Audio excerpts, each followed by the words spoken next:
শরীফুল হাসান, মানে এটা নিয়ে শুরুতে আসলে কি মন্তব্য করবেন?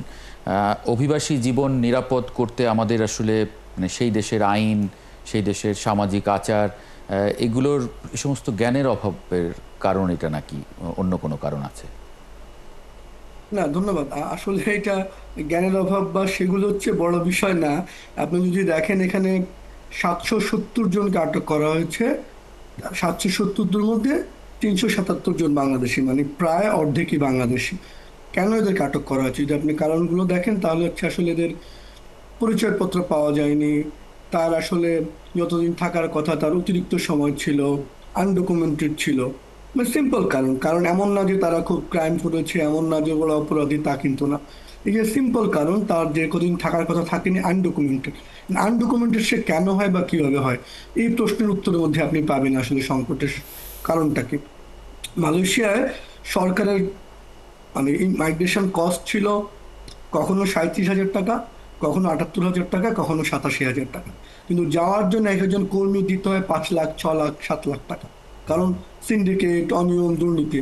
এখন ধরুন আপনি 6 লাখ টাকা খরচ করে মালয়েশিয়া গিয়েছেন, আপনি মাসে কাজ পাননি বা মাসে আপনি বেতন পেয়েছেন 15,000 টাকা। তো আপনার তো থাকতে পারবেন 2 বছর, আপনার তো 2 বছরে 2 লাখ টাকা আপনি তুলতে পারেন না। আপনি তখন কি করবেন? বাইরে থেকে জমি জমা বিক্রি করে ধার দেনা করে কি দিচ্ছেন, আপনি তখন অতিরিক্ত সময় থাকবেন। অতিরিক্ত সময় যখন আপনি থাকবেন 2 বছরের বেশি, আপনি আনডকুমেন্টেড, আপনি গিয়ে কাজ পাচ্ছেন না, আপনি বাঁচার জন্য অন্য জায়গায় কাজ করছেন। বাংলাদেশেরই মূলত সিম্পল, সে গিয়েছে বৈধভাবে, কিন্তু তার এই খরচ তুলতে পারেনি বলে সে অনিয়মিত থাকে। এবং মালয়েশিয়া নিয়ে আমার প্রায় 2 দশকের সাংবাদিকতা জীবনে প্রথম অসংখ্য করে নিয়োগ রিপোর্ট করতে গিয়ে দেখেন, বারবার মালয়েশিয়ার শ্রম বাজার বন্ধ। 1997 সালে বন্ধ, 2009 সালে বন্ধ, 2018 সালে বন্ধ, 2022 সালে বন্ধ, এখন বন্ধ। বারবার বন্ধ হয় হচ্ছে মালয়েশিয়া বলে যে আগের সিস্টেমটা ত্রুটিপূর্ণ ছিল, আমরা একটা ভালো সিস্টেম করব। এবং সেই ভালো সিস্টেমের নামে আরো বেশি দুর্নীতি হয় এবং আরো বেশি অনিয়ম হয়। এবং যে অনিয়মের সঙ্গে আমি একাধিকবার অনুসন্ধান প্রতিবেদন করে দেখেছি, মালয়েশিয়ার রাজনীতিবিদ থেকে আরম্ভ করে বাংলাদেশের রাজনীতি সবাই জড়িত।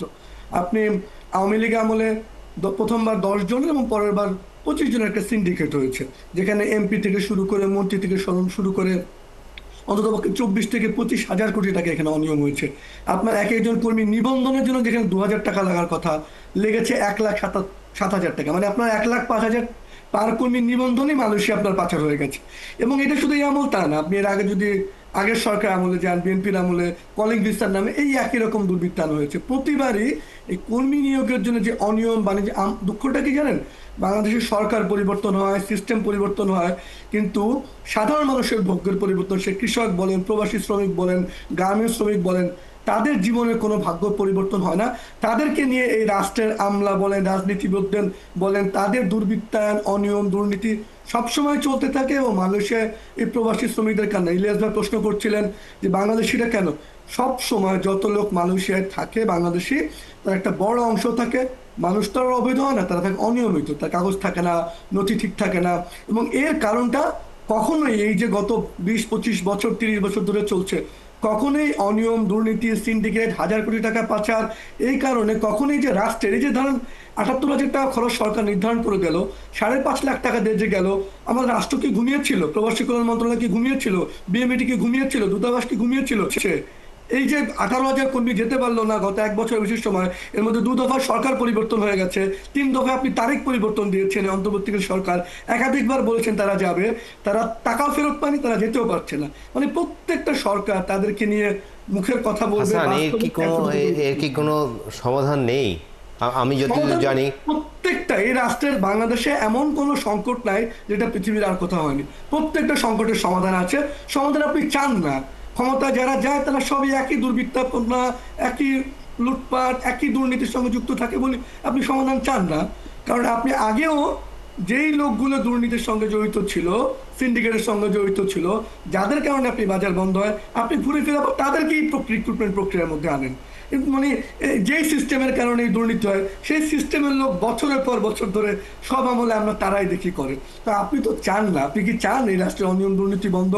আপনি ভূমি অফিস বলেন, আপনি সেবার যাত্রা বলেন, বাংলাদেশের কোন সংকটটার সমাধান গত 54 বছরে একটা হয়েছে? আপনি আলাপ শুনবেন সে আইয়ুব খান আমল থেকে সব সরকার আমল, যে থাকুক দেশটা, তারা কখনো সিঙ্গাপুর, কখনো থাইল্যান্ড, উন্নয়নের জন্য শেষ নাই, কিন্তু বাস্তবে সাধারণ মানুষের ভাগ্যের যে পরিবর্তন, দুর্ভোগের যে পরিবর্তন, আপনি যান ভূমি অফিসে সার্ভার বন্ধ, আপনি যান আপনার যে স্বাস্থ্য দপ্তরগুলোতে, হাসপাতালে, আপনার কোন মানে সংকটের সমাধান হয়েছে? শিক্ষা দপ্তরে যান, আপনি ঘুষ, দুর্নীতি, অনিয়ম, এই গত 54 বছরে কোনো সংকটের কি সমাধান হয়েছে? আমি নাগরিক হিসেবে দেখি না।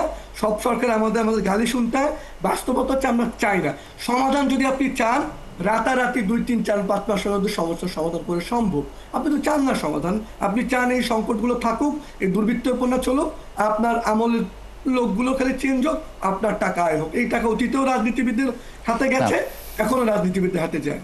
তাহলে সমাধানটা মানে আমরা যদি একটু মানুষের সামনে আনি যে এগুলো সমাধান, তাহলে এই মানে কি কি করতে হবে সেগুলো? দেখুন, আপনার মানে আমরা তো মালয়েশিয়া যারা বেড়াতে যায় তারা হয়তো আমরা টুইন টাওয়ারটা দেখি, ভাবি যে মানে খুব উন্নত দেশ, কিন্তু আপনি মালয়েশিয়া বাংলাদেশিরা এক রুমের মধ্যে যেভাবে গাদাগাদি করে থাকে, তাদের থাকার পরিবেশ, তাদের খাওয়ার পরিবেশ, এই গত বছরে যদি আপনি দেখেন, মানে মালয়েশিয়ার সংসদে কয়েকদিন আগে প্রশ্ন উঠেছে যখন, তখন মালয়েশিয়ার সংসদে জানানো হয়েছে যে তারা 2022 সালে আপনার প্রায় 21,000 এবং 23 সালে 23,065 জন লোককে আপনি মানে প্রতি বছর গড়ে 20-25 হাজার লোককে তারা পাঠিয়ে দিয়েছে। এই যে পাঠিয়ে দেয় 20-25 হাজার লোককে কিভাবে পাঠায় আপনি জানেন?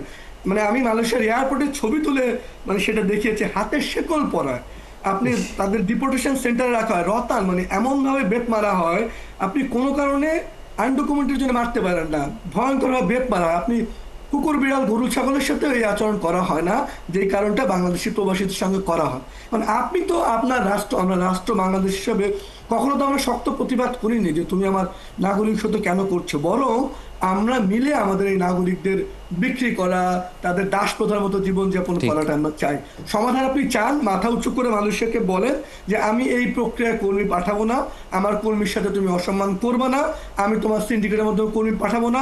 বাংলাদেশি কর্মীদের কেউ দয়া করে নেয় না, যে কাজটা বাংলাদেশিরা করে ওই কাজ মালয়েশিয়ানরা করবে না, পৃথিবীর আর কোনো দেশের নাগরিকরা করবে না, সেটা মধ্যপ্রাচ্য হোক, মালয়েশিয়া হোক। তো আমরা ভাবি যে আমাদের দয়া করছে না, আমাদের কর্মীরা 3D মানে সবচেয়ে ডার্টি, সবচেয়ে ডেঞ্জারাস, সবচেয়ে ডিফিকাল্ট কাজটা করে, এবং এই কাজ করার জন্য গত 16 বছরে প্রায় 54,000 বাংলাদেশি বিদেশে প্রাণ হারিয়েছে।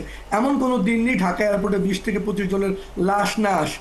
আপনি এই যে মানে এই জন্যই বলছি, আপনি সংকটের সমাধান চান কিনা? সংকটের সমাধান চাইলে ফিলিপিনোদের তো সংকট হয় না, শ্রীলঙ্কানদের তো সমস্যা হয় না, এমনকি দক্ষিণ এশিয়ার দেশ নেপালও এখন তাদের নাগরিকদের অধিকার বিষয়ে সচেতন। একমাত্র আমরা আমাদের নাগরিকদের সম্মান করি না, নিজেদের দূতাবাসে, নিজের দেশে, নিজের এয়ারপোর্টে হয়রানির শিকার হয়, তাই পৃথিবীর অন্য দেশে এই হয়রানির শিকার হয়। তাকে হাতে হাত করা পরিয়ে রাস্তার মধ্যে বসিয়ে রাখা হয়, শিকল দিয়ে তাকে এয়ারপোর্টে আনা হয়, এবং আপনি রাষ্ট্রীয় কোনো প্রতিবাদ কখনো শুনবেন না। শরীফুল হাসান খুব মানে অনেকগুলো গুরুত্বপূর্ণ কথা বলেছেন।